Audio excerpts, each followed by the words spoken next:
ეხლა გადავდივართ ნიუ-იორკში. ნიუ-იორკის ახალი პირველი ლედი უკვე სკანდალის ეპიცენტრშია და ეს ყველაფერი უბრალოდ წარმოუდგენელია.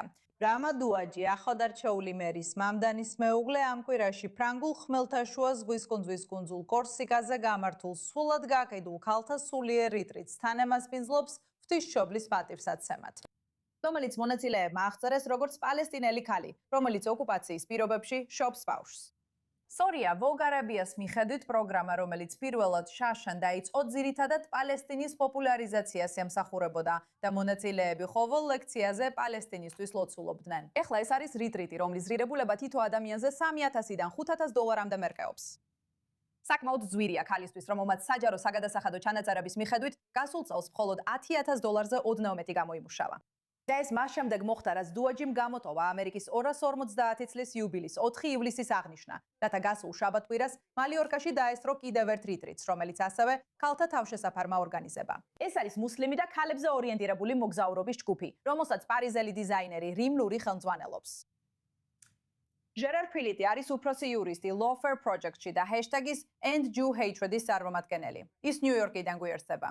ჟერარ, იცით, დუაჯიმ მოიწონა პოსტები, რომლებიც არნიშნავდნენ ჰამასს, რომელიც ოფიციალურად ტერორისტულ ორგანიზაციადაა მიჩნეული. ის ახლა ესწრება რიტრიტებს, სადაც შემოწირულობები მიედინება ორგანიზაციებში, რომლებიც ჰამასთან კავშირში არიან ბრალდებულნი. ჩვენ ვიცით, რომ გასული წლის ღონისძიებაზე თითოეულ მონაწილეს გადაეცა ხელნაკეთი ქეფიე, რომელიც შექმნა ნიუ-იორკში მცხოვრებმა პალესტინელმა დიზაინერმა სარა მუსამ, რომელიც თავისი ქეფიეების გარკვეული სტილების გაყიდვებიდან მიღებული მოგების 100%-ს პალესტინის წითელი ნახევარმთვარის საზოგადოებასა და პალესტინის ბავშვთა დახმარების ფონდს უგზავნის.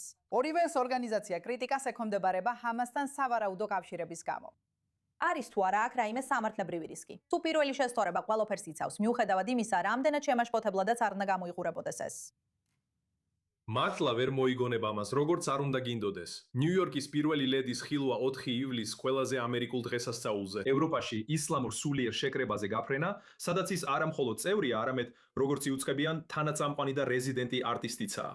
ნამდვილად სახეში სილას გავს. ნიუ-იორკელებისთვის, განსაკუთრებით მათთვის, ვინც წლებია ანტისემიტიზმის ზრდასა და სიძულვილის დანაშაულების ყველაზე მაღალ დონეს განიცდის. აი რას აკეთებს ნიუ-იორკის მერის ცოლი. იურიდიული თვალსაზრისით უნდა აღვნიშნოთ, რას აფინანსებს ეს ფული რეალურად. თუ ფული მიედინება ტერორისტულ ორგანიზაციებში, რომლებიც აშშ-ის მთავრობის მიერ ტერორისტულ ორგანიზაციებად არიან გამოცხადებული, მაშინ ეს შეიძლება გახდეს ფედერალური კანონის მიხედვით მატერიალური მხარდაჭერის ბრალდება. თუმცა თუ ფული უბრალოდ მიდის ჰუმანიტარულ ჯგუფებში, რომლებსაც არ აქვთ დამტკიცებული კავშირი ტერორიზმთან, მაშინ პრაქტიკულად მხოლოდ პირველი შესწორება ვრცელდება. ამიტომ ეს ნამდვილად მოითხოვს მთავრობისგან, რომ შეისწავლოს ეს საქველმოქმედო ორგანიზაციები და დაადგინოს აქვთ თუ არა მათ კავშირი ტერორიზმთან. მართალია, იცით, ის ნიუ-იორკის პირველი ლედია. ის არჩეული პირი არ არის. ის არის საჯარო პირი, რომელსაც აქვს პლატფორმა და ძალაუფლებასთან სიახლოვე. რა თქმა უნდა, ჩვენ გქონია ბატონ ამდანისგან მოსმენილი, რომ მისი ცოლი არაფერში უნდა ჩართოთ, რადგან ის საჯარო პირი არ არის. ასე შეაფასა მან ეს სიტუაცია. მაგრამ იცით, კითხვა ისაა, ქმნის თუ არა პირველი ლედის სტატუსი საერთოდ რაიმე ანგარიშვალდებულების მექანიზმს? ან ხომ არ არის ეს უბრალოდ პოლიტიკური და რეპუტაციული საკითხი, ვიდრე სამართლებრივი? ეს უფრო პოლიტიკური საკითხია, ვიდრე სამართლებრივი. ჩვენ გვაქვს ინფორმაცია, რომ ის არ იყენებს ქალაქის სახსრებს და არც ქალაქის მიერ გამოყოფილ დაცვის ჯგუფს.